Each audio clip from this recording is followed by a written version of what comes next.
تیز خورد می‌کند، زمینی مشخص میشه.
امروز ایران ما قدرت دفاعیش، توان بازدارندگیش آنچنان رشد کرده که هیچ اهریمنی جسارت این که تفکر این که بخواهد به خاک عزیز ما تجاوز کند در ذهنش هم نمیتونه. امروز ما میتوانیم به دنیا با قدرت اعلام بکنیم که قادریم علاوه بر این که از کشور خود دفاع کنیم، با وحدت و انسجام با کشورهای اسلامی و با دست دادن و همراهی کردن با این عزیزان منطقه خود را در صلح و امنیت و آرامش نگه داریم.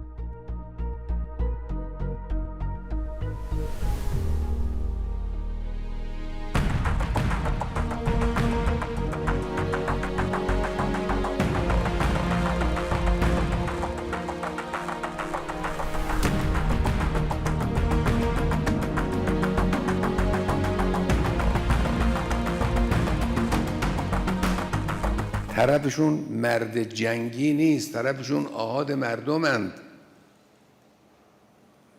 در فلسطین به مردان جنگی نتوانستند ضربه‌ای وارد کنند.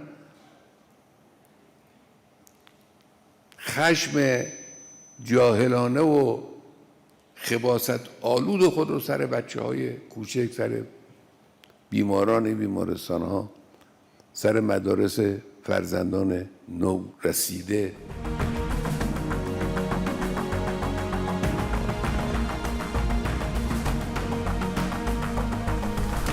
قدرت درونی میتوانه رژیم صهیونی رو، این غده سرطانی خبیث رو از قلب جامعه اسلامی یعنی فلسطین برداره و ازاله کنه و نفوذ و تسلط و دخالت زورگویانه آمریکا رو در این منطقه از بین ببره. میتوانیم.